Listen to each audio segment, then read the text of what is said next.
Ja, jeg er blevet nomineret eller udfordret til sådan en Ice Bucket Challenge, og normalt er det ikke sådan noget, jeg går op i, når de her internet-virale ting, fordi der er så meget af det, men nu kommer den her helt over fra Vestcanada, fra Cal Schumacher, min cousin-in-law. Og han er en tilstrækkelig vanvittig person til, at jeg anstændigvis bliver nødt til at tage den udfordring alvorligt. Grunden til, at man har de her Bucket Challenge, det er, at man skal donere penge til den her forfærdelige sygdom, der hedder ALS.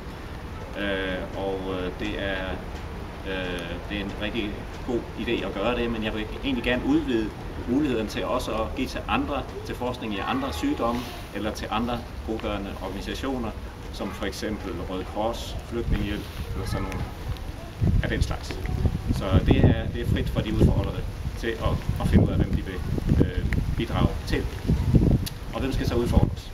Jo, den første jeg vil udfordre, det er min søn Daniel, så du får lige sendt en udfordring over til London. Den næste, det er Johannes, min nevø. Så værsgo Johannes. Og den sidste, som jeg udfordrer, det er min kommende svigersøn, Daniel, som står lige her ved siden af mig. Ja, sker der. Og det er meget at sige.